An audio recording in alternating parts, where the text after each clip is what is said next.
Olá, muito bom dia. O Gazeta News, edição da manhã, está começando agora ao vivo nesta quinta-feira, dia 7 de agosto, aqui na programação da Gazeta News.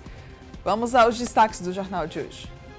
Despedida, familiares e amigos prestam últimas homenagens ao ex-prefeito de Quebrangulo, Marcelo Lima. Influenciador Kel Ferretti deixa presídio após 7 meses cumprindo pena por estupro de enfermeira e ainda, família de empresário sergipano aguarda resultado de DNA de corpo carbonizado em Alagoas. Essas e outras notícias você acompanha agora no Gazeta News, edição da manhã.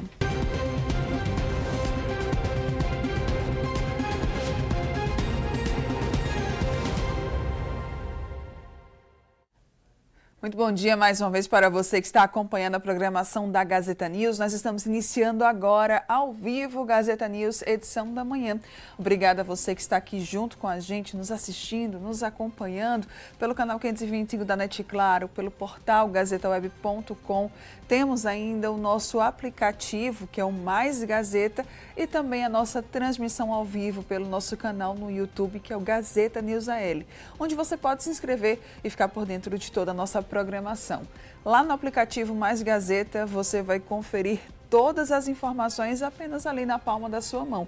Basta baixar o aplicativo no seu tablet ou no seu celular e ter acesso à internet para poder ficar muito bem informado e conferir as notícias da Gazeta de Alagoas, do portal gazetaweb.com. A gente tem também aqui da Gazeta News e ainda da Rede Gazeta de Rádios. Baixe o aplicativo agora e fique muito bem informado. Lembrando ainda também das nossas redes sociais, onde você consegue nos acompanhar e ficar bastante informado também. Basta, que você aí procure no Instagram os veículos da Central Gazeta de Notícias e também da Rede Gazeta de Rádios. E nós vamos iniciar o nosso jornal de hoje trazendo para você que nos acompanha como é que foi a despedida do ex-prefeito de Quebrangulo, Marcelo Lima. Ele foi sepultado ontem. Ele, que morreu ao ser arrastado pela correnteza do Rio Paraíba.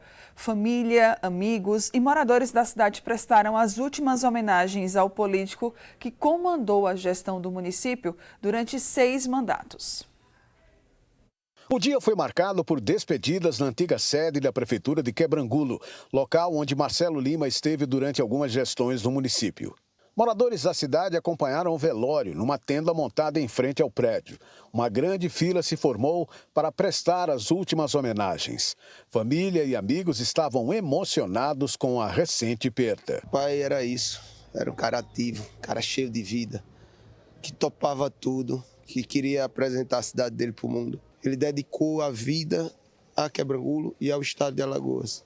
Teve 6 mandatos e hoje a população está consternada. A gente da família só tem a agradecer todas as mensagens que chegaram de todos os recantos desse estado, do Brasil até fora do Brasil. Marcelo Lima tinha 65 anos, agrônomo, formado pela Universidade Federal de Alagoas, ingressou na vida pública aos 25 anos e foi prefeito de Quebrangulo por 6 mandatos, além de presidente da ADEAL. Marcelo deixa esposa e 3 filhos.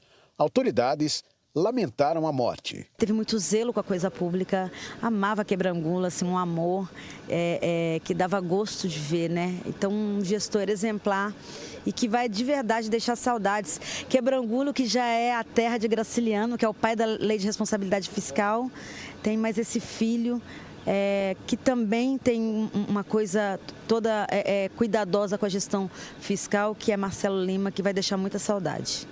É uma tristeza imensa de ter sido dessa forma, mas que a gente deseja os sentimentos para toda a família.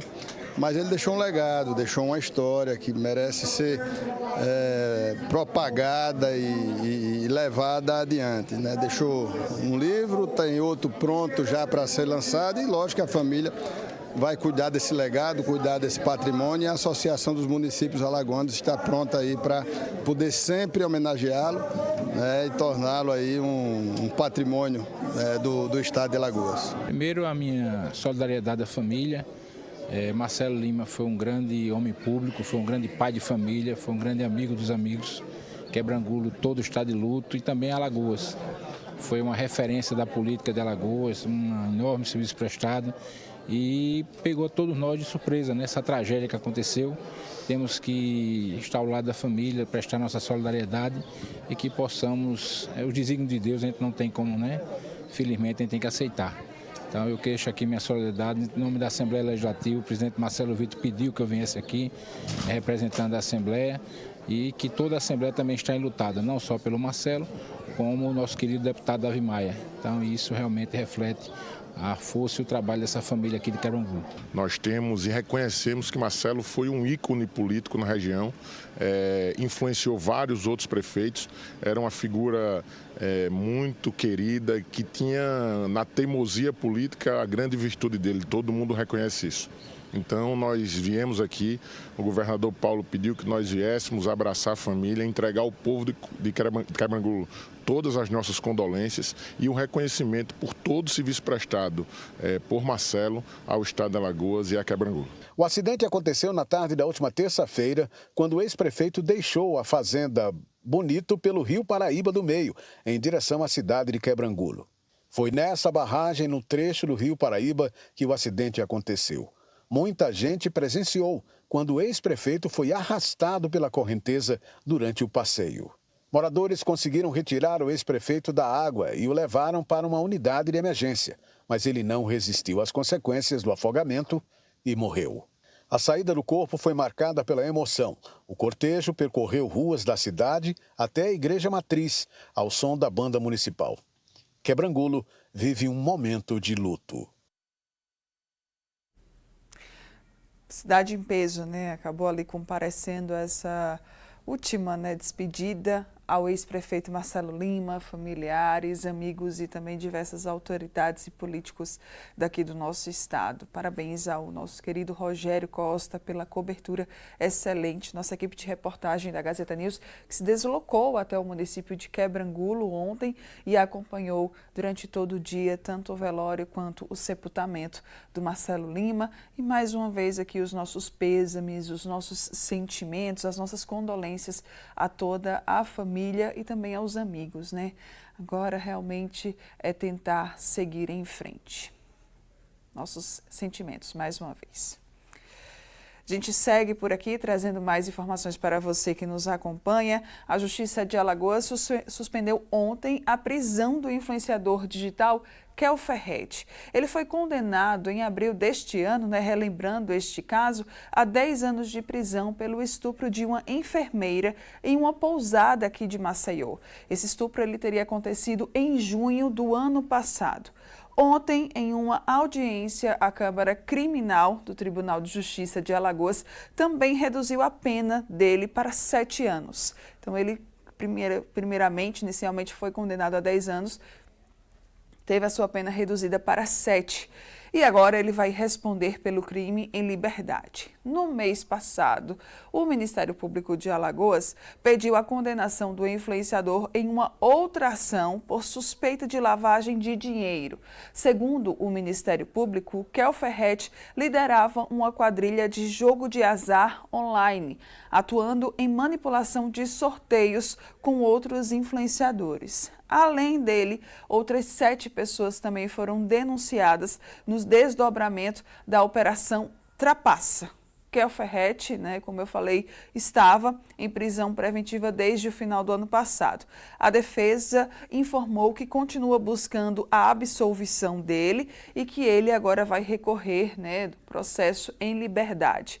A chegada, inclusive, de Kel Ferretti em casa foi registrada em um vídeo publicado nas redes sociais pelo irmão dele, o Everton Ferretti, que é esse vídeo que nós estamos conferindo agora. Ele aí, então, sendo recebido pelos familiares, pelo irmão, pela mãe. E essa, então, é a advogada dele, né, que está atuando neste caso. Esse, então, foi o vídeo divulgado pela família com a chegada de Kel Ferretti em casa após receber o seu alvará, né, de liberdade, de soltura pela Justiça de Alagoas. Vamos continuar aqui trazendo outras notícias para você que nos acompanha, e um exame de DNA deve apontar a identidade do corpo encontrado carbonizado dentro de uma caminhonete no mês passado em Marechal Deodoro. Uma família de Sergipe se apresentou à polícia, aguarda o resultado do material genético para confirmar ou não o parentesco com o homem. E o Rogério Costa é quem vai nos trazer mais detalhes sobre como é que está o andamento das investigações deste caso. Familiares do empresário sergipano que está desaparecido forneceram DNA para tentar identificar um corpo carbonizado encontrado na carroceria de uma caminhonete incendiada em um canavial na região de Marechal Deodoro, região metropolitana de Maceió, no último dia 28 de junho. A principal suspeita é que o corpo seja do empresário Rubens Barreto, conhecido como Pité da Topic, natural do município de Nossa Senhora Aparecida, em Sergipe. A delegada Tassiane Ribeiro está à frente da investigação e traz mais detalhes a respeito do caso. A Polícia Civil aguarda a confirmação se realmente é esse homem de Sergipe, né? Através desse exame do DNA, que a gente vai ter essa confirmação e a partir daí traçar as linhas de investigação em relação a esse homicídio, né? Esse homem ele foi encontrado morto, carbonizado, em cima de uma caminhonete, né, na região de Marechal Deodoro. O veículo ele foi identificado, né, e por isso esse proprietário do veículo está desaparecido e tudo leva a crer que pode ser esse homem, né, que é de Sergipe, mas estaria residindo aqui há pouco tempo. E acredita que seja ele mesmo, tendo em vista também que em uma das pernas tem uma prótese, né? Segundo a Polícia Civil de Alagoas, o empresário estava morando aqui no estado há pouco tempo e tinha uma linha de transporte de passageiros que operava no trajeto de Sergipe para São Paulo. Trabalhos periciais do corpo constataram que o homem assassinado tinha uma haste biomecânica em uma das pernas. Esse tipo de haste é usado no tratamento de fraturas ósseas e é um sinal importante para a identificação do cadáver encontrado. Para a Central Gazeta de Notícias, Rogério Costa. Obrigada, Rogério. Nós vamos continuar acompanhando e assim que sair o resultado, né, do exame de DNA pela perícia, nós vamos então trazer mais novidades sobre esse caso para você aqui que nos acompanha. E um funcionário de um hotel localizado na área nobre aqui de Maceió foi preso pela Polícia Civil de Alagoas. Ele está sendo acusado de desviar quase R$500 mil, R$500 mil, da empresa onde ele trabalhava. E essa prisão dele foi realizada no município de Capela. Vamos entender melhor essa história agora na reportagem. De acordo com as investigações, o homem era funcionário do hotel, responsável pelo setor de contas a pagar e tinha acesso a todas as contas bancárias da empresa. Logo que o esquema foi descoberto por uma colega de trabalho dele, ele se evadiu daqui de Maceió para o município de Capela. O delegado Igor Diego da Draco traz mais informações. A Draco hoje veio realizar uma prisão aqui na cidade de Capela de um estelionatário que chegou a desviar cerca de R$500 mil de um hotel de Maceió. Esse indivíduo fugiu da cidade de Maceió e veio se esconder aqui nessa localidade. As investigações foram realizadas pela DECOR através dos delegados José Carlos e Maria Eduarda. De acordo com a investigação, o suspeito trabalhava em um hotel há aproximadamente 2 meses e era responsável pelo setor de contas a pagar, quando outra funcionária do hotel percebeu que estavam havendo irregularidades nas contas bancárias. Ocasião em que se percebeu um desvio de R$18 mil em espécie do cofre da empresa, além de diversas transferências bancárias da conta do hotel para a conta pessoal do suspeito, totalizando mais de R$400 mil de prejuízo. Diante disso, representamos pela prisão preventiva do investigado, a qual foi cumprida hoje pela DECOR. Pois é, viu? E assim que essa funcionária, né, percebeu ali o desvio, ela foi e chamou ele, né, para informar que estava com essa situação. Ele foi, pediu licença e fugiu para a Capela. Só que aí a polícia, claro, né, foi bem mais esperta e conseguiu chegar a tempo e prendê-lo. Mas olha só, né, gente, que situação. Você tem ali um emprego correto, honesto, você está ali vivendo a sua vida, que você, é claro, né, quando escolhe viver com ética, seguir o caminho correto, está indo tudo bem. Mas aí você acaba deixando sempre aquela ganância, que não é a ganância, né, que é boa, que não é aquela ganância que nos impulsiona a correr atrás dos nossos sonhos, dos nossos objetivos. É uma ganância que faz com que você queira pegar o que não é seu, pegar o que é do outro. E aí, quando você acaba, né, gente, entrando nesse ciclo, infelizmente, é isso que acontece, né? Você acaba respondendo agora, provavelmente vai responder a um processo, vai ficar preso e aguardando aí os próximos passos da justiça. Mas parabéns, né, à polícia pelo trabalho muito bem desempenhado. Sempre gosto de falar quando eu vejo esses casos. A gente sempre tem escolha. A gente sempre tem a escolha de seguir o caminho do bem ou de seguir o caminho do mal, de seguir o caminho correto ou de seguir o caminho errado. E aí, é claro, né, quando a gente acaba escolhendo o errado, né, a gente acaba, infelizmente, dessa forma, sendo preso e pego pela polícia. E olha só, se você, né, está pensando em sair de casa, se dirigir ali para a parte alta da cidade, pegar a Avenida Fernandes Lima, Farol, muita atenção, tá? É que a Avenida Fernandes Lima ela está parcialmente bloqueada neste momento em decorrência de um protesto dos funcionários do Hospital Veredas. O grupo está cobrando mais uma vez o pagamento de vencimentos não quitados há 5 meses. E ainda também denuncia a falta de diálogo com a administração do hospital. Os manifestantes eles seguram faixas, cartazes e ainda tem um carro de som para chamar a atenção dos motoristas que estão passando ali pela região.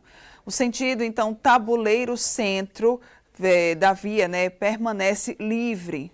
O que está neste momento bloqueado é o sentido Centro Tabuleiro, mas há um monitoramento da superintendência, né, do Departamento de Transportes de Trânsito aqui de Maceió, como nessas imagens aí que vocês estão vendo. Porém, muito trânsito, muito congestionamento. Se você vai ali para aquela região, tenha bastante atenção, bastante prudência e paciência, né, gente? Olha só isso aqui, porque está acontecendo um desvio. Então, quem está aqui, olha, indo pela Avenida Fernandes Lima, está precisando entrar aqui, ó, precisando desviar. Porque por ali, pela frente exatamente do Veredas, você não vai conseguir passar. Então, precisa fazer aqui esse desvio. E isso aqui, esse desvio pela Avenida Rotary, está causando muito congestionamento, está deixando o trânsito extremamente lento. Se você vai para a parte alta da cidade, que eu não te aconselharia, né, é você talvez tentar pegar uma outra via, não a Avenida Fernandes Lima, nem a Rotary, porque está bastante congestionado devido, né, então, a essa interdição da via pelos funcionários do Hospital Veredas que estão protestando porque eles estão há 5 meses sem receber e também porque não há diálogo com a administração. Qualquer novidade sobre esse caso você encontra em tempo real acessando o portal gazetaweb.com, tá? Não esquece. Então, quer saber como é que está agora, atualizado? Já acessa aí o portal gazetaweb.com para ficar muito bem informado. Agora nós vamos para um rápido intervalo. Daqui a pouco a gente retorna aqui com o Gazeta News, edição da manhã.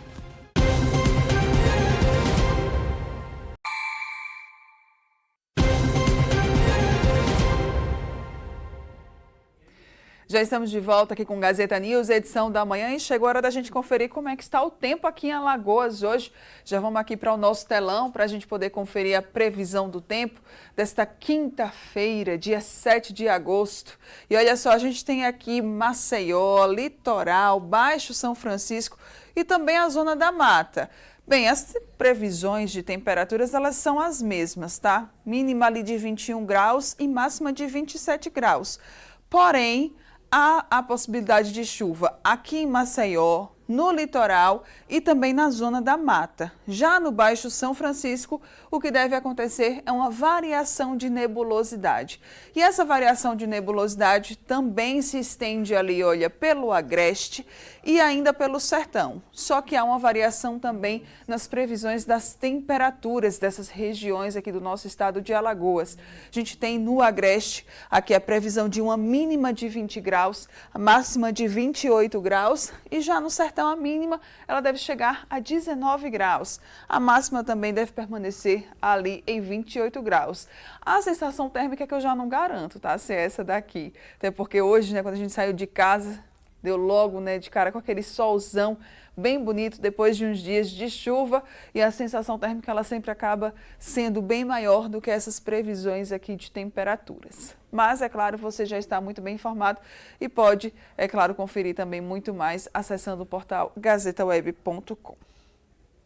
E olha, a madrugada de hoje aqui em Maceió foi de muito susto e prejuízo para a Associação Ação CVC, que atua no apoio a pessoas que sofreram acidente vascular cerebral.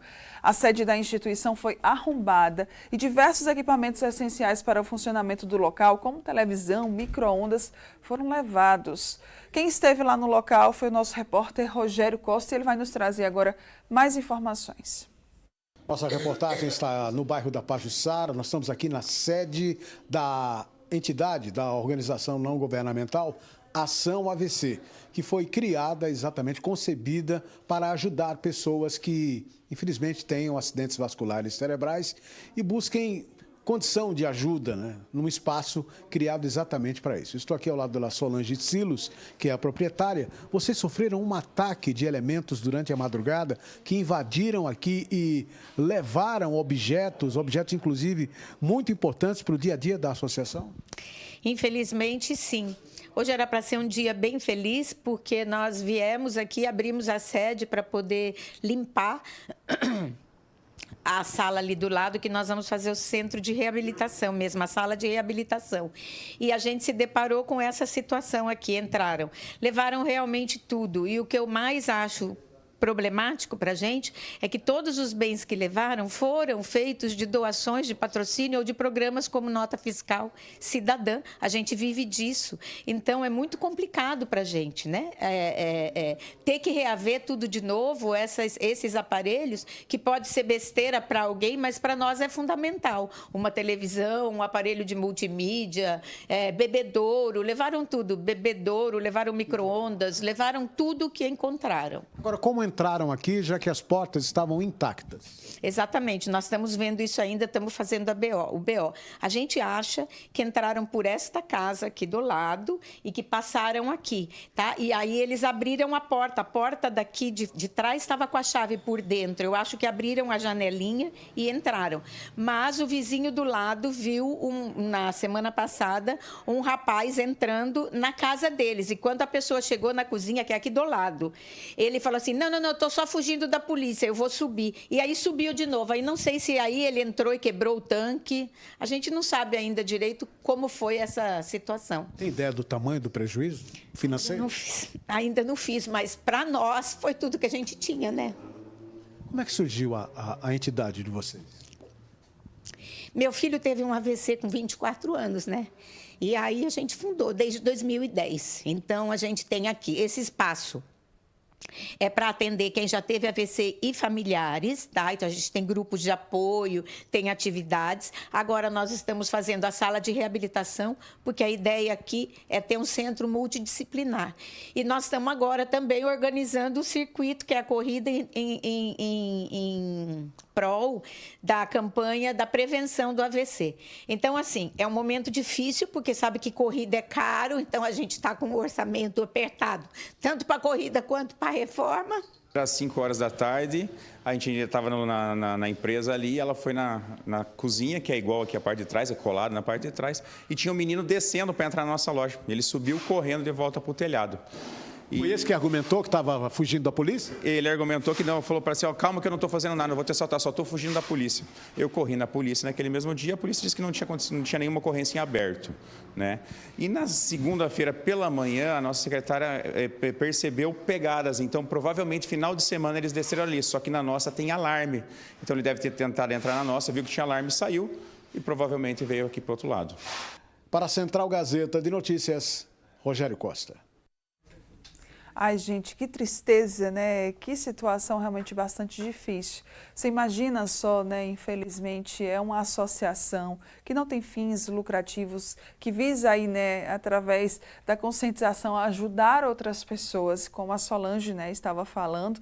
Ela disse, é tudo que a gente tinha, que eles levaram, e a gente está agora nesse momento, que é um momento muito crítico, do orçamento bastante apertado, onde eles estão tentando, né, ainda melhorar os serviços que são ofertados pela associação e também, né, promover essa corrida para conscientizar cada vez mais a população em relação ao AVC. Por quê? Quanto antes você percebe que ou você ou alguma pessoa ali próxima a você está tendo um AVC e você leva essa pessoa para o hospital, mais chances ela vai ter de sobreviver, de não ter sequelas. É um trabalho que realmente é muito bonito. Eu já conheço, já tenho um tempo, o trabalho da Ação AVC. Indico também, claro, que você conheça, né, mais sobre essa instituição social e que tem só esse objetivo, que é o de ajudar realmente outras pessoas, outras famílias que estão enfrentando, que estão passando pelo AVC, porque a rotina, ela muda completamente, a vida muda completamente, não só do paciente, mas também de toda a família. Por isso que eles prestam esse apoio, né, um apoio inclusive que é muito bonito. Bem, aqui a gente deixa, então, né, toda a nossa solidariedade à Solange, à Ação AVC e todas as pessoas que fazem parte da equipe. E já ficamos aqui na torcida, né, para que eles possam reaver e que a polícia ajude, né, de alguma forma, a pelo menos pegar essas pessoas. A gente sabe que às vezes é muito difícil, né, você conseguir reaver os bens, porque eles realizam escambos, né, eles fazem trocas. Mas se a polícia já pegar essas pessoas, né, prendê-las e a justiça mantê-las presas, aí já vai ser com certeza uma boa ajuda, né, porque já vai diminuir bastante essas ocorrências desse tipo. E a gente fica aqui então na torcida, tá? E o Mirante São Gonçalo, aqui do bairro do Farol, né, está com parte da sua estrutura comprometida. E isso, gente, tem preocupado pessoas que frequentam o local. Quem esteve lá foi a nossa repórter Porlane Santos. Ela vai nos trazer mais detalhes agora. Nós viemos agora ao Farol para fazer aqui um chamado, né, atender um chamado de moradores aqui dessa região, mais precisamente aqui do Mirante São Gonçalo. Olha só, gente, esse pergolado que foi construído aqui há cerca de 4 anos, no final desse ano ele vai completar 4 anos. Ele está, de acordo com os moradores, sem manutenção alguma e já começou a ceder. A gente já percebe aqui essa estrutura que foi colocada por um prédio que fica aqui na frente, exatamente para segurar essa estrutura. A gente já vê que a madeira lá em cima quebrou e se você olhar de um determinado ângulo também vai perceber que a estrutura toda está pendendo para um lado só. De acordo aqui com os moradores da região, essa estrutura nunca teve essa manutenção que seria necessária, inclusive, pelo menos, para podar essa árvore aqui, né, que é a buganvília, que ela vai ramando e pesa bastante. Além disso, tem um outro problema também que está tirando o sossego aqui dos moradores, inclusive desse prédio aqui da frente. E olha só, é o piso. O piso já tem um pouquinho mais de tempo aqui do que esse pergolado, tem cerca de 5, 6 anos que ele foi colocado e infelizmente também não teve nenhuma tipo de reforma, nenhum tipo de manutenção, né? Aí essa é a reclamação aqui dos moradores. E a gente vai conversar nesse momento, inclusive, com um dos moradores desse prédio que fica aqui à frente, que ele vai nos explicar um pouco mais sobre a situação. Luiz Henrique, boa tarde. Situação complicada aqui já há um tempo, né? A gente está com essa estrutura, realmente ficou bonito, mas precisa de manutenção, né? Boa tarde, é isso mesmo. De fato é um lugar muito agradável, famílias se reúnem aqui. É um ponto turístico também, com um fluxo grande de pessoas que vêm de outros estados para conhecer nossa cidade. E esse local ficou sem manutenção, está ficando sem manutenção. E agora nós nos deparamos com situações de risco às nossas vidas. Há muito pouco tempo atrás, com o início do período das chuvas, essa planta fica um pouco mais pesada e acaba que a base, o suporte dele rachou e nós corremos para evitar uma situação mais grave, conseguimos apoiar e fizemos esse improviso que vocês estão vendo aí. Pedimos na mesma ocasião uma solução, um apoio, uma ação saneadora, mas até agora não tivemos nenhuma resposta. Uma situação semelhante ao piso, né, que a gente vê que também está se deteriorando, e a gente gostaria muito de ver esse local revigorado e bem mantido, porque senão a gente pode ter problemas graves aqui. Pois é, um espaço de convivência, né, muito bom, como você bem disse, que recebe muitas pessoas diariamente, turistas também, como foi citado, o que exatamente por isso é que a gente precisa dessa urgência da manutenção. Perfeito. E já deveria ter havido, não precisa acontecer algo pior, mas infelizmente a gente acompanha uma situação que poderia ser diferente. E tomara que com a ação de vocês a gente consiga ver um posicionamento efetivo e que a gente volte a andar com segurança, os carros estacionarem sem riscos, crianças que passam brincando aqui também não estejam expostos aos riscos, que a gente está enxergando isso de maneira muito clara e é flagrante a necessidade de uma intervenção imediata. Muito obrigada pelas suas informações, é isso, né, gente? O Chico vai mostrar aqui, vamos lá, Chico, de novo, para você.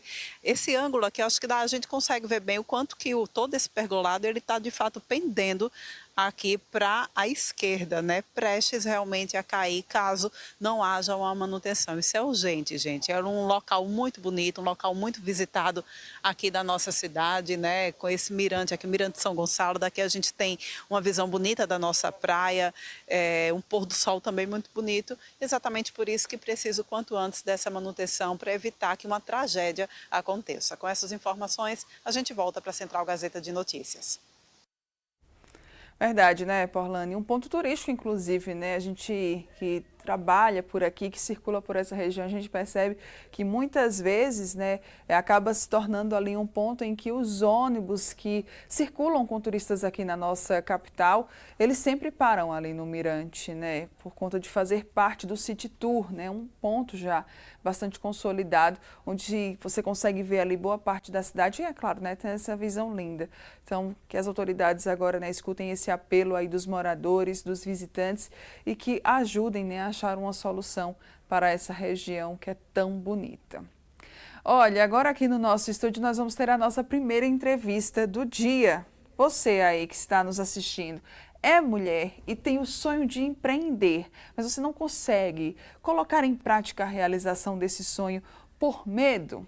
Zé, viu? O assunto agora da nossa entrevista, ele pode te ajudar, porque eu vou conversar no nosso estúdio com a Maria Tenório, ela que é empreendedora, professora universitária e mãe, e vai conversar com a gente um pouquinho sobre esse assunto e também compartilhar, né, um pouco da sua história.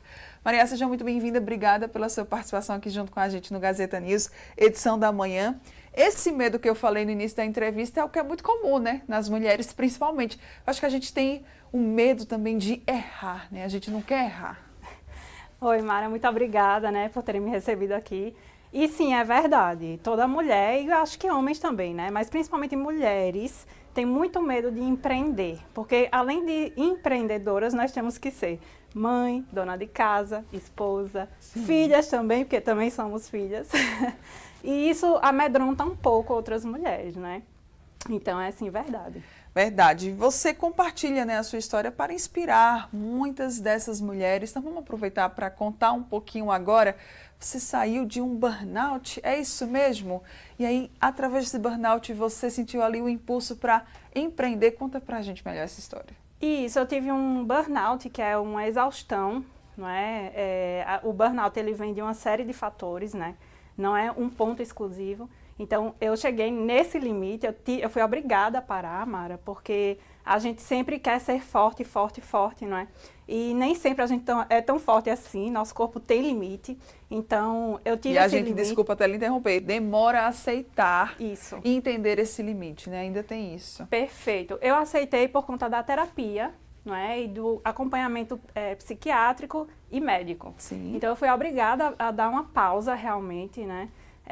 Contra a minha vontade, mas isso me abriu outros olhos. Inclusive, ano passado eu estava no Projeto A Mulher, que é um evento voltado para mulheres que querem empreender, mulheres que querem achar um propósito, né? E eu fui ano passado e foi o que abriu minha mente, né? Abriu minha cabeça, e me deu essa permissividade, Mara. Então, eu realmente me permiti a empreender para vencer o burnout, para sair da depressão que eu estava no momento. Sim. E foi o que realmente, assim, me fez ascender na vida, né? E hoje eu estou numa condição de empreendedorismo muito bacana como mulher e eu quero transmitir isso para outras mulheres. Que legal.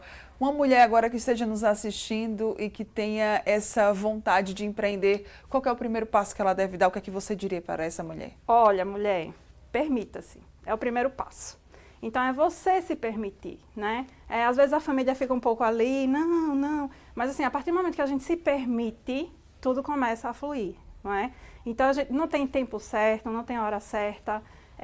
Você tem que sentir que você está pronta. Sentindo que você está pronta e dando o primeiro passo, que é a permissão, aí sim, tudo começa a fluir, Mara. Pois é, você pode falar sobre isso. Você é professora universitária, né? Olha só, gente, imagina, você, além de tudo, ainda ter essa outra função, né? Isso, eu tive que dar um tempo na área, né, docente, que é bem puxada também. Estou retornando agora há pouco, né, o papel de docência novamente. Mas, assim, você tem que fazer o que você ama, não é, Mara? Quando você faz o que você ama, então o resto é só deixar acontecer. E eu quero dizer isso para outras mulheres, né? Repassar esse apoio também para outras mulheres. Eu abri uma empresa, né? Faz 9 meses só. Nós temos quase 11 mil seguidores, né? Na nossa empresa, fiéis. E também agora a gente está partindo para a franquia. Então, foi uma ascensão muito grande que a gente teve em pouco tempo. E é possível, mulher, é possível. Que legal. E se alguma mulher que estiver nos assistindo agora, né, talvez esteja passando pelo que você passou, lá naquele ponto em que se viu totalmente esgotada mentalmente em relação ao trabalho, em relação à vida mesmo, o que você diria para essa mulher? Olha, primeira coisa, mulher, vá para o Projeto A Mulher. Eu estarei lá no dia 22, a entrada é franca, tá? É uma sexta-feira. A partir de 10 horas da manhã acontece o credenciamento. E dia 23 eu vou estar palestrando, às 10 horas da manhã. Então, se você quiser ir fazer um networking, bater um papo comigo, não é? Se você quiser também, eu estou levando a oportunidade, Mara, para outras mulheres poderem empreender, juntamente com a franquia que é Home Based, é um estilo de trabalho em casa. Não é? Então, você, mulher, se você quer sair do fundo do poço, primeiro passo, vá para o Projeto A Mulher. Eu estarei lá e te recebo de braços abertos. Muito bem, então vai ser no dia 22 e no dia 23, no Centro de Convenções, esse evento. Vamos lá passar as informações para quem aí se interessou, para quem quiser conhecer mais da sua história, poder se inscrever e participar. Obrigada, Mara. Dia 23, não é? Estarei 10 horas da manhã, vai começar 8 horas da manhã, tá? O evento começa às 8, de 8 às 8 da noite.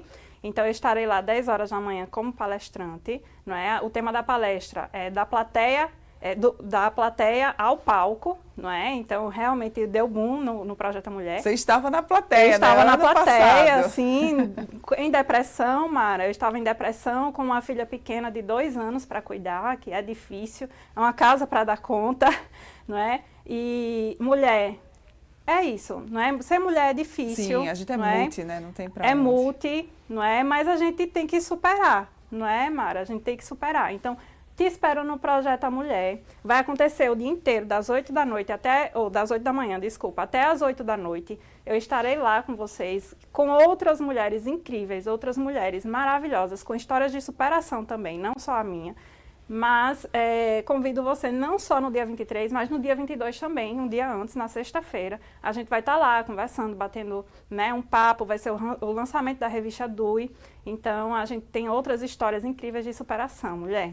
Muito bem, obrigada, Maria, por vir aqui, por compartilhar um pouquinho da sua história e por inspirar tantas mulheres que estão nos acompanhando. Muito obrigada, tá? Obrigada, Mara. Bom dia, parabéns, sucesso para você. A gente vai seguir por aqui, agora trazendo mais notícias. E olha só, tá, o Programa de Combate ao Trabalho Infantil e Estímulo à Aprendizagem do TRT Alagoas está com uma campanha solidária do projeto Guardiões do Saber. Essa ação ela tem como objetivo arrecadar recursos para a compra de kits escolares que serão destinados a 1.100 crianças em situação de vulnerabilidade aqui do nosso estado. O nosso repórter Rogério Costa conversou com o juiz do trabalho Alonso Filho, que é responsável pela iniciativa, e a gente vai conferir agora. Projeto Guardiões do Saber do Tribunal Regional do Trabalho de Alagoas é muito interessante. Ele arregimenta recursos para a compra de material escolar, lápis, caderno. Nós estamos aqui com o juiz Alonso Filho. Esse segundo semestre marca mais uma etapa do programa. O primeiro semestre foi bem sucedido? Exatamente. Em primeiro lugar, obrigado, Rogério, pela oportunidade, porque esse projeto precisa ganhar visibilidade e a Gazeta e a sua participação do Flávio auxilia bastante. No primeiro semestre, nós estamos lutando aí para 400 kits, no segundo semestre para 700. O total é de 1.100. Tá? Esse é um projeto do TRT, do Tribunal Regional do Trabalho de Alagoas, coordenado pela juíza Estefânia Fernandes e Edinaldo Lima, que estão tocando nesse projeto. Na verdade, são kits escolares para crianças em situação de vulnerabilidade do estado de Alagoas. Crianças pobres, Rogério, que não têm condição de comprar. Imagina que você ir para a escola e não ter um lápis, não ter um caderno, não ter uma mochilinha. Levar caderno, por exemplo, dentro de um saco plástico. Então, é uma forma de a gente tentar, não vai ser todo mundo, mas o começo é 1.100 kits. Quem sabe 2.000, 3.000, com a sua participação, com a participação de todos. Como fazer para colaborar com o programa? Olha, você tem várias formas. Uma delas é você entrar no site do TRT e procurar o QR Code da Astra, que é a Associação dos Servidores de Trabalho do Estado de Alagoas. E, logicamente, também você pode ter um número da Astra, que a gente pode passar, inclusive, depois assim, para você divulgar. Mas o mais importante, procura o Tribunal Regional do Trabalho e diz assim: eu quero colaborar, eu quero ser um guardião do saber. Como é que eu faço? Com certeza você vai ser direcionado lá, inclusive tem um cartaz com QR Code. Não vai perder tempo não. Segundos parou, câmera, vai lá, qualquer valor, de R$1 a 1 milhão, o que vale é o seu coração. Isso é o mais importante. Agora, é importante, pode ser pessoa física, CPF, e pode ser PJ também. PJ, pessoa física, o mais importante é entrar nessa campanha solidária para colaborar com as crianças pobres. E olhe, esse programa, esse projeto Guardião de Saber faz parte do programa de combate ao trabalho infantil. E isso aí você vai estar colaborando para que a criança esteja na escola, ela possa sair do trabalho infantil, uma das hipóteses é essa, para estar permanentemente estudando, se preparando para entrar no mercado de trabalho, como a gente entrou, de uma forma mais tranquila, mais suave e no tempo certo. E sem exploração, né, da mão de obra, fundamentalmente. Isso é muito importante. A exploração, a falta de exploração ou a exploração em si depende da educação. Por isso que a educação é a solução para o Brasil e para o mundo. E o kit escolar que você vai colaborar, tenho certeza disso, com a colaboração de todos, com essa reportagem, você vai auxiliar mais de 1.100 crianças no primeiro momento agora. Futuramente, quem sabe, 2.000, 3.000 kits escolares ajudando muita gente. Bom, esses kits eles vão chegar a todas as regiões do estado, a crianças que necessitam nesse momento em todas as regiões? Essa pergunta é muito boa. Na verdade, no primeiro momento, esses 1.100 kits vão ser das cidades que são sede das varas do trabalho aqui em Alagoas. Tá? As varas da capital e as varas do interior. Por exemplo, Palmeira dos Índios, Santana do Ipanema, São Luís do Quitune, São Miguel dos Campos. São vários, tá certo? São várias cidades. E essas cidades, na sede da cidade, inclusive você estiver no interior, você pode dirigir-se até lá na vara do trabalho e dizer: olha, eu quero colaborar com o projeto Guardião do Saber. Você pode doar em dinheiro para o Pix da Associação da Astra, como você pode comprar o kit. E lá, olha, como é que é o kit? No cartaz está dizendo, é uma mochila, caderno, lápis de cor, são coisas básicas que a gente pode levar para a criança colaborar com isso. Nesse primeiro momento, vai ser as varas do trabalho do trabalho de Alagoas. Posteriormente, vamos ampliar esse espectro com a solidariedade, alcançando o estado nas mais diversas regiões, como você bem lembrou. Participe. Para a Central Gazeta de Notícias, Rogério Costa. Excelente iniciativa. Obrigada, Rogério, pelas suas informações. E para a gente encerrar este nosso bloco aqui do Gazeta News, edição da manhã, a informação agora é do Tribunal de Justiça de Alagoas, que lançou ontem à tarde a cartilha sobre como fazer uso da Casa da Mulher alagoana. Esse importante equipamento que reúne instituições e órgãos que acolhem e abraçam as mulheres que enfrentam o medo e a insegurança para denunciar os seus agressores. A cartilha contém algumas informações sobre como as mulheres que passam, por alguma situação de agressão, de violência doméstica ou familiar, podem procurar um atendimento especializado na unidade. Quem acompanhou o lançamento foi a nossa repórter Porlande Santos e a gente vai conferir como é que foi agora. E é nesse documento, a cartilha lançada na tarde de hoje, onde a mulher vítima de violência vai poder encontrar todas as informações necessárias. Aqui a gente fala sobre os tipos de violência que a mulher sofre e tem acesso também a todo o equipamento que a Casa da Mulher atende. A gente, por exemplo, vai mostrar para vocês, olha, chegando aqui na Casa da Mulher alagoana, ela vai ter uma sala restrita para ela ter o acolhimento necessário, vai ter o atendimento psicossocial, ou seja, é toda uma equipe multidisciplinar que está aqui apta para receber essa mulher vítima de violência. Além disso, vale a gente ressaltar também aqui para vocês, olha, tem um espaço para essa mulher e para seus filhos também que tenham, porventura, sido vítimas de violência. Um espaço completamente voltado para eles, onde elas poderão se abrigar de forma emergencial de uma situação de violência para então garantir a sua segurança. Por exemplo, como esse dormitório, que tem espaço tanto para as mulheres em situação de violência, quanto para os seus filhos. Esse lançamento hoje da cartilha, ele é mais uma demonstração de acesso, para que as mulheres acessem, tenham onde se guiar através das orientações que tem aqui. Aqui também tem explicando o fluxo de atendimento e, no final, tem um formulário em que essa mulher pode ter acesso. As equipes de todas as cidades do interior, todo o estado de Alagoas, podem ter acesso à requisição para que essa mulher entre nessa casa, tenha acesso aos serviços da casa. Então, hoje nós temos muito a comemorar. Ainda a luta contra a violência é muito grande, mas nós temos que comemorar o êxito da casa, a persistência, a existência da casa e essa oferta desse equipamento do Tribunal de Justiça para todas as mulheres alagoanas. Qual será a tiragem da cartilha? É muito importante a existência da Casa da Mulher durante esses 4 anos, que tem ajudado e solucionado muitos problemas acerca da violência doméstica. O lançamento da cartilha mostra como vem funcionando a Casa da Mulher e como as pessoas podem procurar e ser atendida ou atendidas por ela.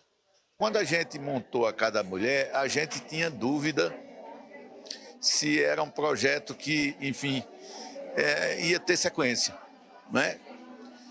E, incrivelmente, o projeto teve sequência e o projeto está consolidado. Isso significa dizer que nenhum presidente ou futuro presidente do TJ vai ter coragem de desmontar esse equipamento, né? Por quê? Porque percebeu, ou percebe-se, né, que é um equipamento que assim, veio para encher uma lacuna no Estado. E é um equipamento bem fazejo, que faz muito bem as pessoas, né? Impressionante notar o nível de violência que se pratica contra as mulheres. Eu posso dizer isso hoje de cadeira, porque eu agora estou na Câmara Criminal e, assim, talvez o que eu mais faça hoje é julgar processos de violência contra a mulher, né? O que vem só mostrar o quanto essa ideia foi uma boa ideia, né?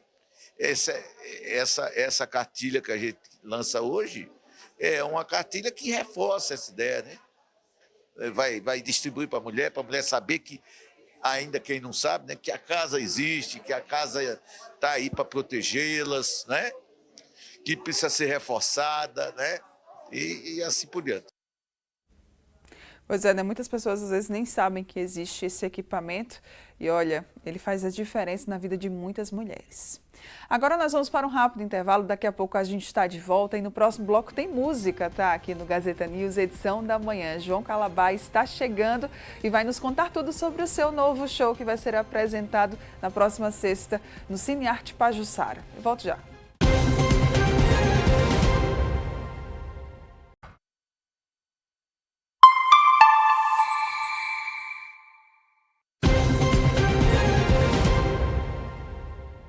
O mesmo negro olhar que me contou.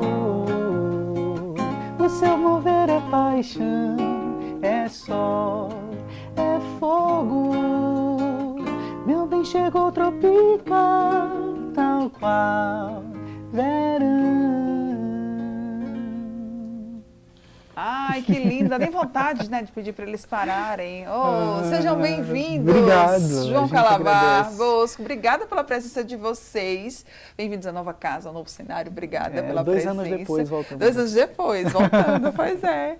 Olha, viu, gente, celebrando a sua produção autoral e também a sua trajetória artística, o cantor e compositor João Calabar sobe ao palco do tradicional Cine Arte Pajuçara, aqui em Maceió, na próxima sexta-feira, dia 8 de agosto. E o show vai apresentar os seus 2 trabalhos autorais, Epifania, que é de 2023, e Corações Leões, de 2024. E nesse show, o público vai ser convidado, então, a revisitar a trajetória do João Calabar, que está aqui junto com a gente. A gente conversou sobre Epifania há 2 anos atrás. Isso. O que foi que mudou de lá para cá, hein? Mudou que tem trabalho novo, né? Mas muita coisa aconteceu, assim. Esse ano, sobretudo, tem sido um ano em que a gente, né, tem marcado mais presença em Maceió, algo que antes a nossa presença era muito marcada lá no litoral norte, né? Sim. E aí esse ano a gente está desenvolvendo alguns trabalhos aqui, inclusive no próprio Arte Pajuçara. Esse ano a gente veio para cá em janeiro, a gente cantou, porque existe um projeto do Arte Pajuçara chamado Cinema e Música. Sim. E aí a gente faz uns pocket shows antes da exibição de alguns filmes, que são filmes sobre artistas brasileiros, né? Artistas da música. Sim. E aí a gente fez um pocket show apresentando Luiz Melodia, fez um outro apresentando Ney Matogrosso, por causa do filme Homem com H.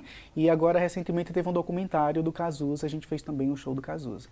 E a gente também tinha, não no Arte Pajuçara, mas a gente tinha apresentado aqui em Maceió, no Café do Sobrado, um show de tributo a Gal, que a gente fez, Calabar Canta Gal.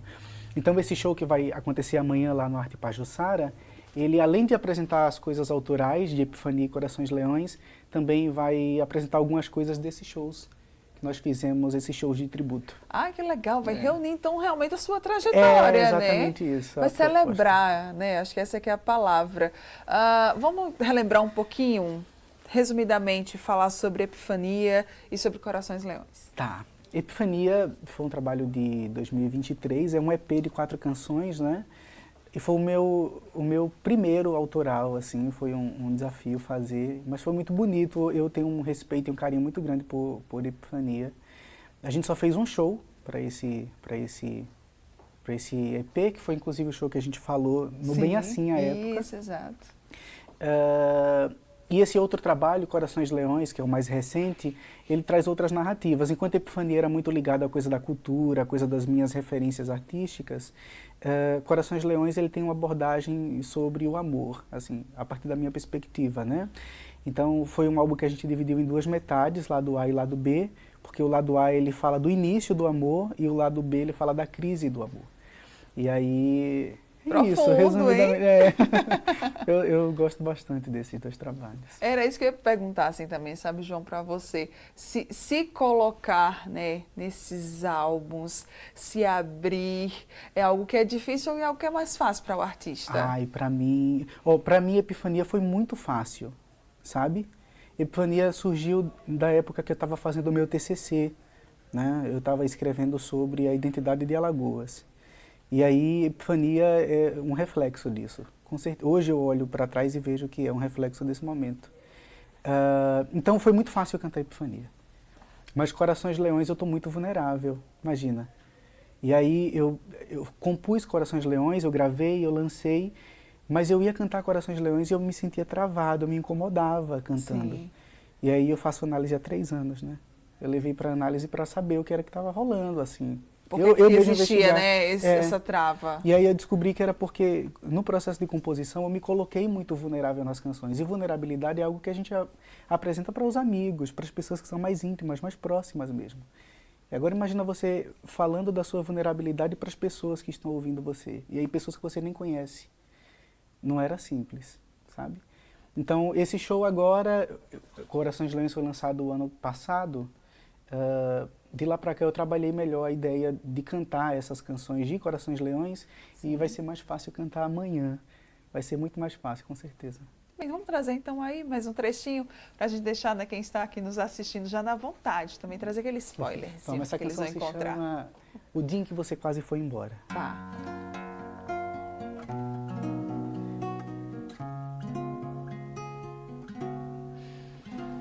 O amor é como um suco de araçá, tal qual o desmantelo das manhãs. Mais cedo o sol queimou minha pele, enquanto eu me afogava no sal. Eu vi você fugir pro alimar. Eu digo, eu choro, eu peço que não vá. Não colha esse fruto temporão. Há coisas que se abrigam no tempo. Espere, eu te faço um chá, enquanto o pequi vinga no quintal. Eis então o acre Guarirora, quão eterno foi o seu amor. Diz ao tempo que correrás contra, do frio afeto às vésperas do adeus. Ah, que lindo! Gente, profundíssima. Ah, essa é. Belíssima essa letra, belíssima mesmo. Bem, para quem não conhece São João Calabar, vamos falar um pouquinho sobre esse artista porto-maragogiense. Ali, do litoral norte. Eu gosto de brincar com essa ideia porque eu sou nascido em Porto Calvo e a minha vida se divide entre Porto Calvo e Maragogi. Né? Eu fui criado em Porto Calvo, mas fui para Maragogi, Maragogi e Porto Calvo. Aí eu digo que eu sou porto-maragogiense. Eu gosto dessa ideia. Mas então, a gente começou com música em 2020, no segundo semestre de 2020, era pandemia, né? E apesar de todo o caos que estava acontecendo naquele momento, os resorts lá no litoral norte, eles permaneciam em operação, assim. Sim. E aí eles precisavam conservar a grade de atrações deles, né? E aí foi nisso que a gente teve a oportunidade de entrar em um dos resorts. E desde então a gente está lá, fazendo show toda quarta e sábado, assim. Foi aí que começou. Legal. Aí a gente começou a ter mais espaço por lá, né? Começou a aparecer em outros cantos também. E disso os trabalhos foram crescendo, E aí surgiu também essa vontade de mostrar o João Calabar, né? Sim, a sim. sua veia artística. É, porque as pessoas, eu sempre falo que eu tenho algumas faces artísticas, né? A de cantor, a de compositor e a de intérprete.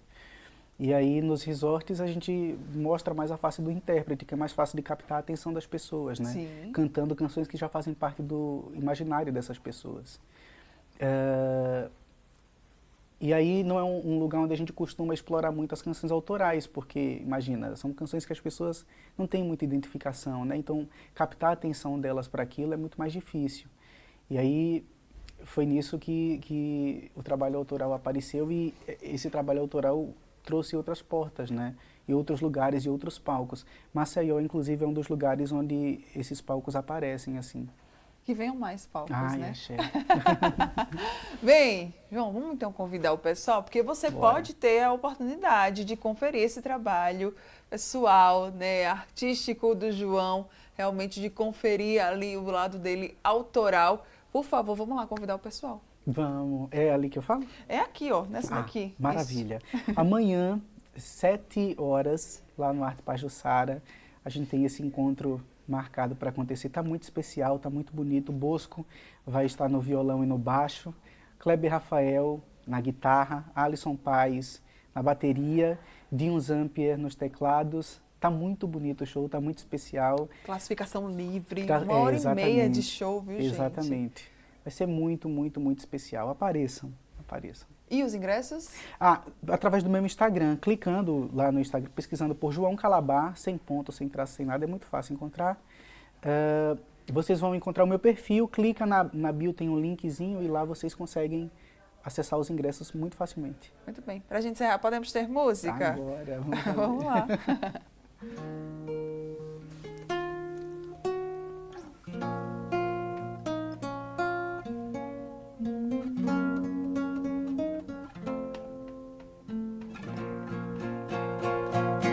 Peguei emprestada de Jorge a espada que fere de morte o cerne da dor. Meu canto afiado, o corte, o veneno aos retalhos miúdos que agoram meu horror. E o golpe fatal lhe seja sutil como beija o sereno ateje uma flor, que o golpe final lhe deixe molhada do sangue amargo do teu desamor. Ei, muito bem! Amanhã, tá? Sexta-feira, dia 8 de agosto, lá no Cinearte Pajuçara. Mais informações, @João Calabar lá no Instagram. Obrigada mais uma vez. Eu quem agradeço. Bom demais. Você Valeu. também, obrigada Obrigado, pela amigo. sua participação. Bom dia não, boa tarde já para vocês. Valeu. Obrigado. Pois é, vim para falar em boa tarde, quem está chegando agora aqui na nossa programação é ela, Natália Valesca, trazendo ali os seus destaques esportivos. Vamos conferir. Muito bom dia, Mara. Bom dia a você que acompanha o Gazeta News, edição da manhã, agora dentro do nosso bloco de esportes, para a gente trazer muita informação de tudo que está acontecendo aí no mundo esportivo. E nessa semana especial, semana de Copa do Brasil, a gente trazendo muitas informações, inclusive hoje, a gente tendo os nossos representantes alagoanos em campo. Antes da gente falar de CSA e CRB, vamos trazer já as demais partidas da Copa do Brasil, né? Ontem a gente teve todos os jogos, a gente já tem aqui todos os resultados dos 6 jogos que aconteceram na noite de ontem. Já tem muita equipe classificada e muito jogo aqui que só saiu o classificado na emoção. A gente começa com as duas partidas que deram início às 7 horas da noite. A primeira delas entre Red Bull Bragantino e a equipe do Botafogo. Botafogo venceu por 1-0 com gol do Savarino e foi um jogo que já estava decidido, né? Na partida de ida, o Botafogo havia vencido por 2-0, então já estava num resultado tranquilo, já havia construído uma vantagem e no jogo de volta, Botafogo aqui venceu, né, o Red Bull Bragantino, que inclusive no final do jogo acabou tendo 2 expulsões, um aos 70 minutos, outro aos 80, então foi uma classificação tranquila para a equipe carioca. No mesmo horário, às 7 horas, a gente teve um dos grandes jogos da noite, que foi a equipe do Atlético Mineiro contra o Flamengo. Esse jogo que aconteceu na Arena e as equipes que já têm uma rivalidade. Haviam se enfrentado pela Série A recentemente. No jogo de ida, foi um jogo bastante equilibrado, mas que o Atlético Mineiro conseguiu se sobressair e criar vantagem de 1-0. Na volta, quem se deu melhor foi a equipe do Flamengo. O Everton Cebolinha fez o resultado da equipe carioca. Everton marcou o único gol no tempo normal, levando então a disputa para os pênaltis. Nas penalidades estava até bem equilibrado, ambas as equipes haviam perdido um pênalti e aí chegou na hora da cobrança do Wallace Ian. O Wallace Ian que foi bater com personalidade, mas desperdiçou. E aí o goleirão Everton da equipe do Atlético converteu o último pênalti. Ele que havia feito uma grande partida, fez boas apresentações também durante as penalidades, converteu e garantiu a classificação para a equipe do Atlético Mineiro. A outra partida que foi um resultado, ficou tudo empate, né, entre a equipe do Retrô e o Bahia. Na partida de ida, o Bahia havia vencido o Retrô pelo placar de 3-2 lá na Fonte Nova. Então, o jogo de volta, a Bahia segurou esse resultado e o Retrô também não conseguiu aí diminuir a vantagem do Bahia e levar a partida ou para as penalidades ou até, né, aumentar ali no agregado a questão do placar. Então, 0-0, Bahia classificado para as quartas de final da Copa do Brasil. No mesmo horário de Retrô e Bahia, que foi ali às 7h30 da noite, a gente teve a partida entre Atlético Paranaense e o São Paulo. E aqui a gente teve uma partida bastante disputada também e com muita emoção. No jogo de ida, 2-1 para o tricolor paulista, poderia até ter garantido um resultado mais sólido, mais tranquilo, com maior vantagem, né? O Atlético Paranaense na partida de ida no Morumbi descontou já no finalzinho, deixando aí esse jogo em aberto, né? E aí o Atlético Paranaense conseguiu fazer o seu 1-0, né, com Esquivel no primeiro tempo, no segundo tempo, né, melhor falando, fez 1-0 e levou essa partida mais uma vez para os pênaltis. O detalhe do jogo foi que logo no começo da partida, o goleiro Rafael da equipe do São Paulo, ele acabou sendo expulso. Então, aos 4 minutos, Rafael expulso, Jandrei, o goleiro reserva, assumiu, né, no lugar do Rafael, e aí com o empate, com a vitória do Atlético Paranaense e o empate no agregado, levou a partida para os pênaltis. Uma baita responsabilidade já para o Jandrei, que não estava nem com essa expectativa tão grande assim de entrar no decorrer da partida, né? E nas penalidades não deu bom para o Jandrei. O Atlético Paranaense converteu as 3 primeiras, o Jandrei não conseguiu defender nenhum pênalti e na terceira cobrança do São Paulo foi ele que foi ali para poder bater, na tentativa de converter e diminuir ali a vantagem do Atlético Paranaense nas penalidades, mas o Jandrei desperdiça e o Atlético sai classificado. Às 9h30 da noite, mais 2 jogos. O primeiro entre Fluminense e a equipe do Internacional no Rio, né? O Fluminense no jogo de ida, o Fluminense venceu o Internacional por 2-1. Na partida de volta, essa sim no Rio, uma festa no Maracanã, ficou tudo empatado, 1-1 entre as equipes. O Fluminense abriu o placar, o Internacional até diminuiu de pênalti com o Alan Patrick, mas não havia mais tempo e o Internacional não teve forças para ali deixar tudo igual no agregado. O Fluminense também garantindo uma classificação. E para fechar, a gente teve o Derby Paulista também no mesmo horário, às 9h30 da noite. Palmeiras recebendo o Corinthians no Allianz Parque e o Palmeiras que também teve uma expulsão, né? Foi uma rodada ali de oitavas de final da Copa do Brasil com muitas expulsões na partida. Aos 15 minutos, o Aníbal, ele foi expulso ali após uma cabeçada no jogador corintiano. Palmeiras ficou com 1 a menos e aí deu espaço para o Corinthians desempenhar o melhor futebol durante o jogo. Corinthians faz 1-0 ainda no primeiro tempo com o Bidu, ele que renovou recentemente com a equipe corintiana, e na segunda etapa é o Gustavo Henrique que aumenta o placar. O Corinthians já havia vencido a partida de ida, então estava na vantagem, né? Venceu o jogo na Neoquímica Arena por 1-0, com um gol de Memphis Depay, e aí jogo de volta 2-0, classificação também tranquila para a equipe corintiana. Então, resumindo, quem já está garantido nas quartas de final da Copa do Brasil? A equipe do Botafogo, Atlético Mineiro, o Bahia, Atlético Paranaense, Fluminense e o Corinthians. E hoje a gente descobre quem vai fechar esse grupo de classificados, quem vai fazer as quartas de finais da Copa do Brasil. E esses jogos que eu mencionei são exatamente das nossas equipes alagoanas, tanto o CSA quanto o CRB entram em campo hoje e a gente começa trazendo informações do CSA. O CSA que vai jogar mais cedo, a partida da equipe azulina contra o Vasco acontece às 8 horas da noite, a gente já vendo aqui o nosso card, e esse jogo acontece em São Januário, o estádio do Vasco, e a partida de ida 0-0, ou seja, o jogo de volta está tudo em aberto, o CSA aí com chances claras de garantir uma classificação. A gente já tendo aqui a arbitragem para essa partida, né? A arbitragem ali é em sua maioria paulista. O árbitro principal é o Rafael Claus, ele que tem um grande nome dentro da nossa arbitragem brasileira, árbitro paulista. O assistente 1 é o Vitor Hugo, que é do Paraná. O assistente 2, o Evandro de Melo Lima, também de São Paulo. O quarto árbitro é do Sergipe, Fábio Augusto Sampaio Sá Júnior. E o VAR fica por conta do Rodolfo Toxic, que é também do Paraná.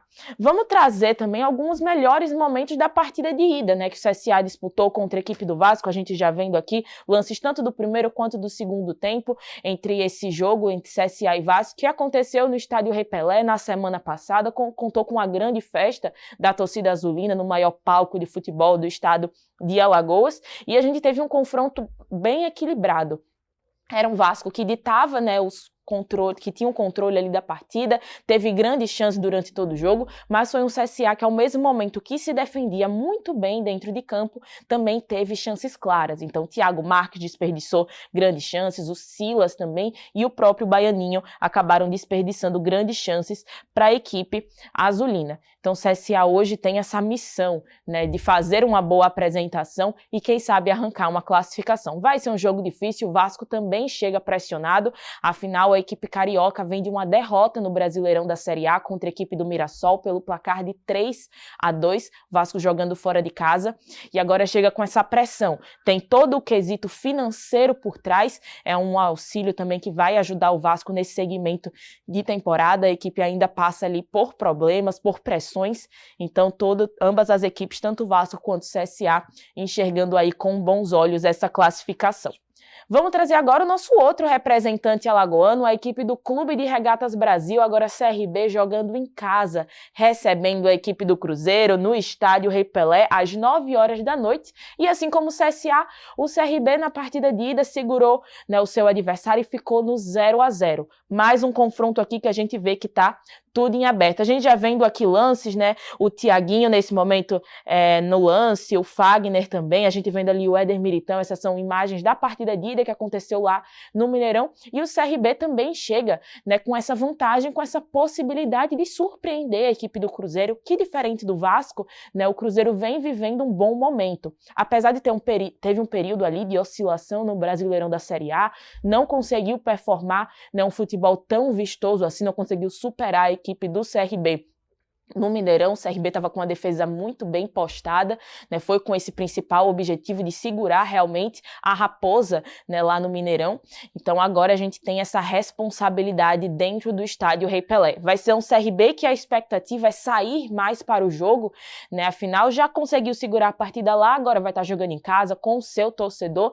A esperança é de casa cheia também. A última parcial que saiu foi a média de 13 mil torcedores garantidos já no estádio Rei Pelé. Essa média que inclusive já deve ter aumentado e que ainda vão acontecer vendas na bilheteria do estádio Rei Pelé, né, tanto na bilheteria, de forma online, nos pontos de vendas. Então a expectativa é que a gente tenha mais torcedores ainda, né, presentes no estádio Rei Pelé hoje às 9 horas da noite para ver essa grande partida. É um CRB que chega aí com grandes chances de classificação. A gente vendo aqui a arbitragem para a partida, o árbitro principal é o Flávio Rodrigues de Souza, um árbitro paulista que também tem grandes passagens, né, dentro da arbitragem brasileira, um pouco mais polêmico, né? De duas maneiras, tanto o Flávio Rodrigues, tanto o Rafael Claus têm polêmicas aí durante a sua trajetória, mas são grandes árbitros no cenário arbitral aqui do nosso país. O assistente 1 é o Bruno Bosquilha, né, do Paraná, e o assistente 2 também de São Paulo, né, a assistente a Neuza Ines Beck. O quarto árbitro é o Gustavo Everino, de Santa Catarina, e o VAR, também de Santa Catarina, é o Braulio da Silva Machado. Então a gente tendo aí tanto CSA e CRB nessa responsabilidade, o jogo um próximo do outro, e a gente deixa a nossa torcida para os dois alagoanos que vão estar representando aí o nosso estado na Copa do Brasil, e com sorte, quem sabe a gente vê os dois nessas quartas de final compondo aí os outros classificados.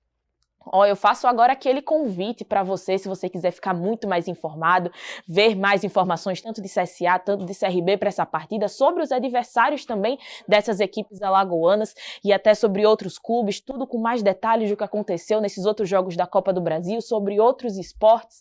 Faço convite porque a partir das 12h30 você acompanha o Gazeta News Esportes. Hoje numa dinâmica diferente, a apresentação de Matheus Guimarães e os comentários de eu mesma, Natália Valesca, a gente trazendo muito mais informação aqui já nessa expectativa dos nossos representantes alagoanos na Copa do Brasil. Eu volto com você, Mara. Obrigada, Nath, por todas as suas informações aqui junto com a gente. Bem, daqui a pouco, ali no Gazeta News Esportes, você vai conferir muito mais e as informações atualizadas do mundo esportivo com o Orlando e também com o Matheus. Vai ser a partir das 12h30 aqui na nossa programação. Olha, agora a gente vai trazer informações para você que está aqui junto com a gente sobre trânsito. Atenção, você que é motorista.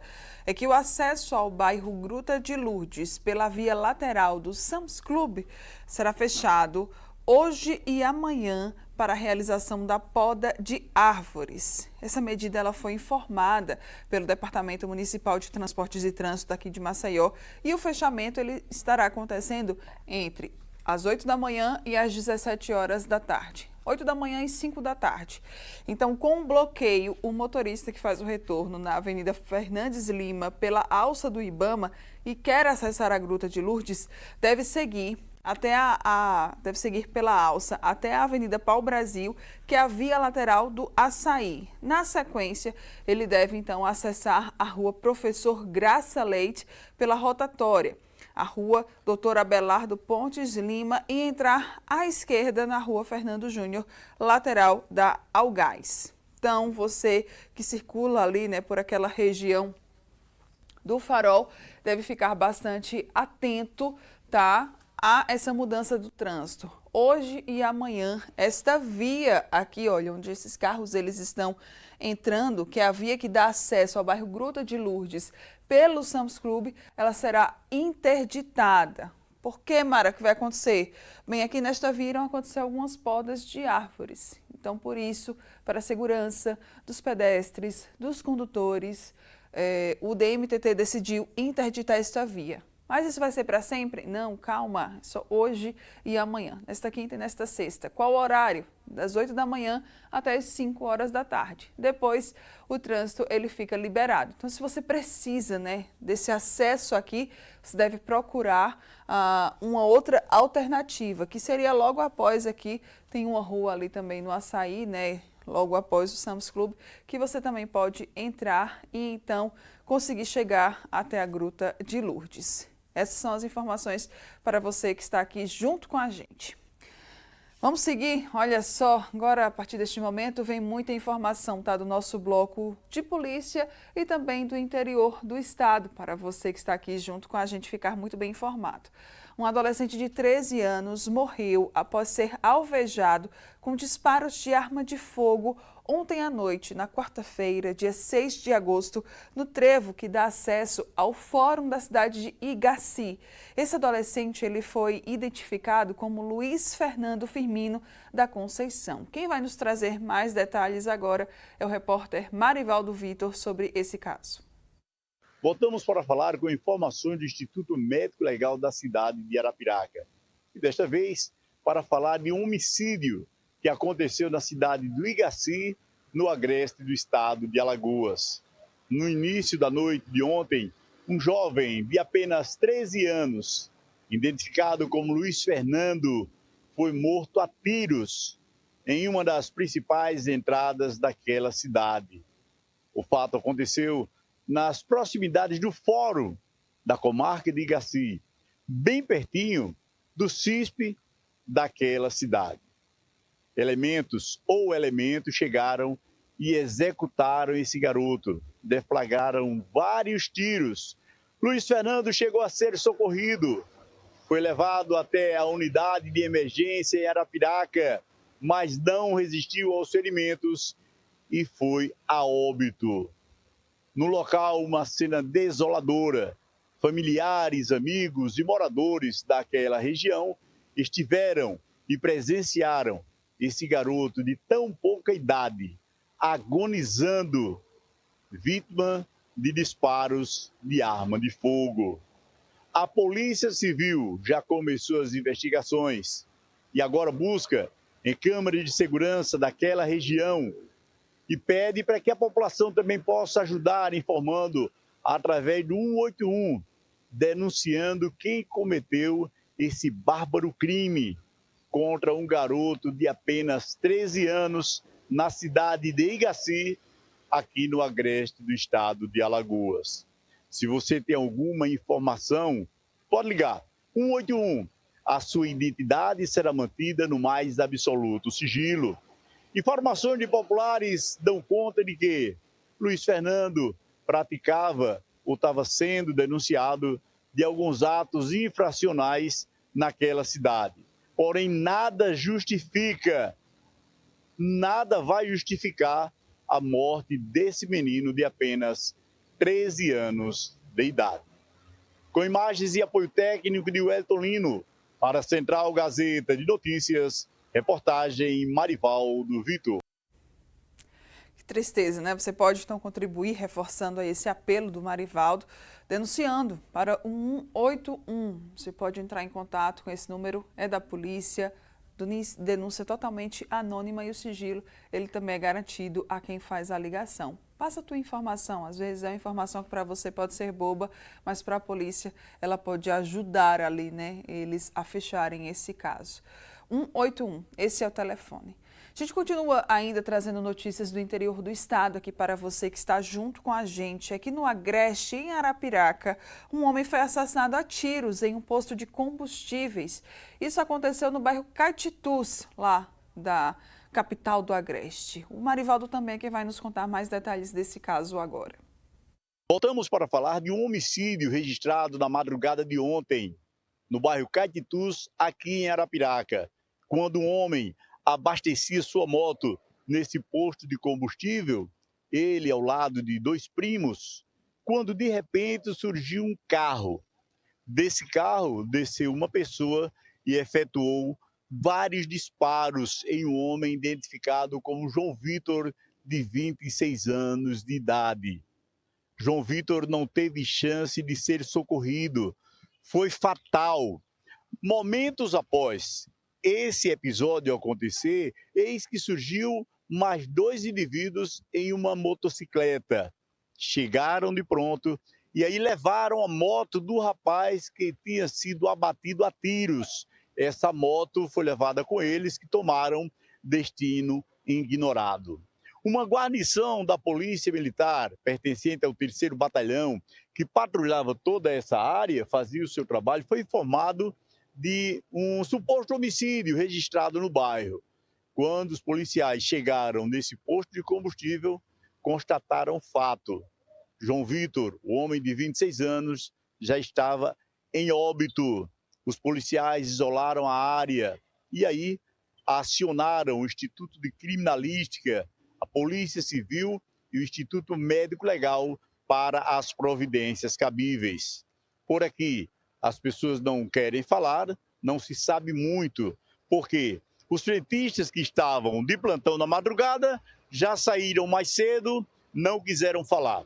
E os que entraram agora, esses também dizem que não estavam aqui, também nada sabe.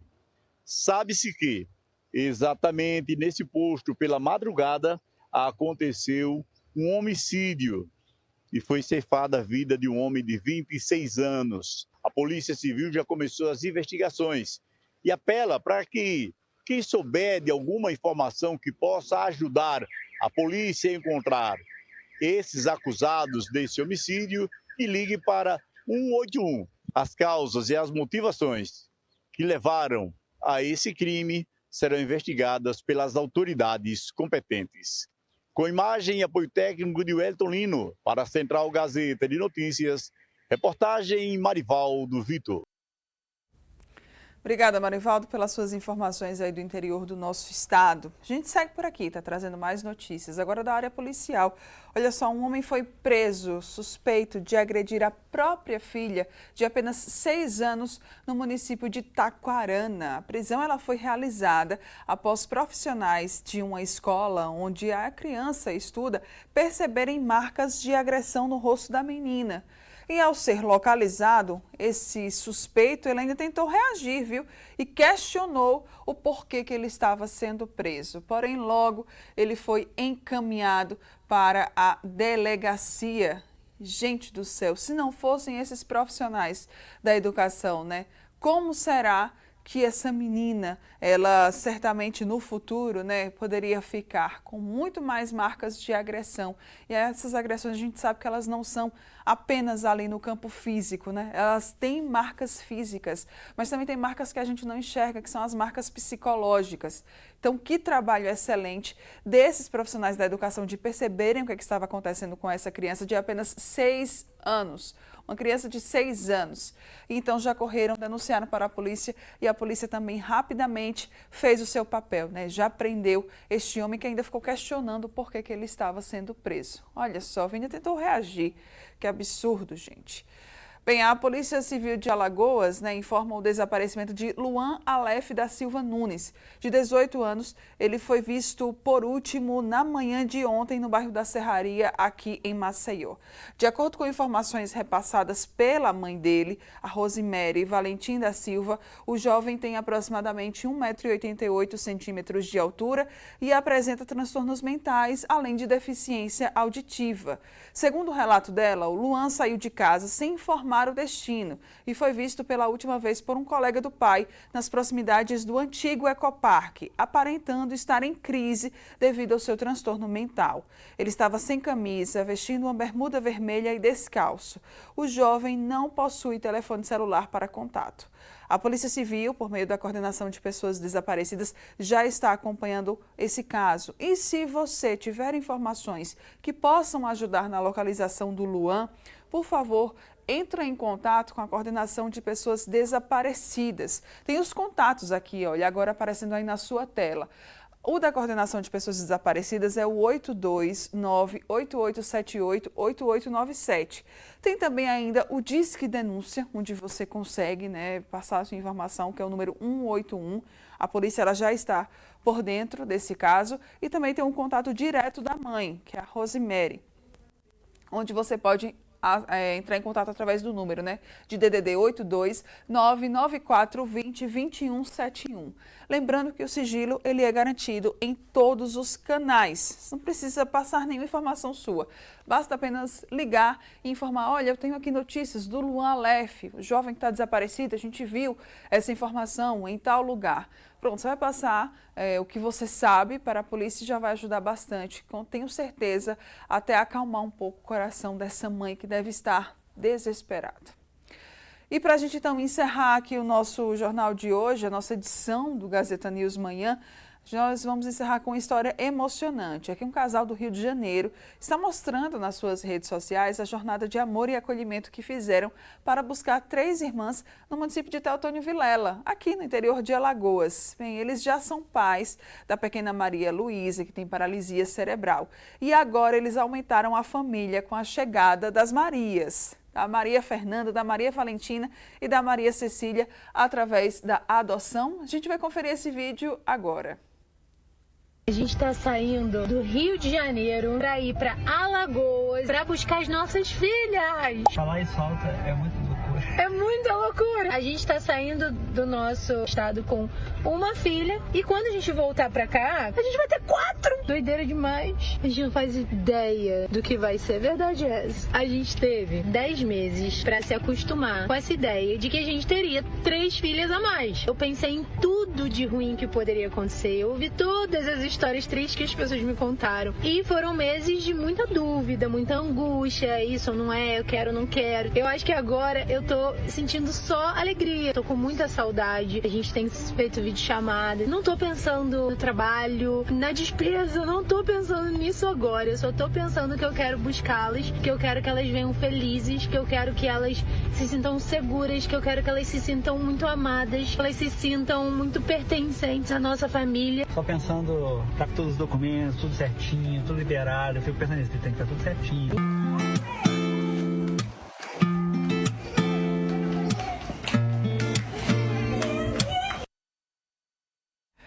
Pois é, esse vídeo está emocionando aí muitas pessoas. Você pode conferir muito mais detalhes dessa história acessando o portal gazetaweb.com. Muito obrigada pela sua companhia. Nós vamos ficando por aqui. Amanhã a gente retorna para aquela sexta-feira, para a gente encerrar a semana também com muita notícia e com muita informação. A partir das 10h45, aqui na programação da Gazeta News. Obrigada pela sua companhia. Tchau, tchau. Até amanhã.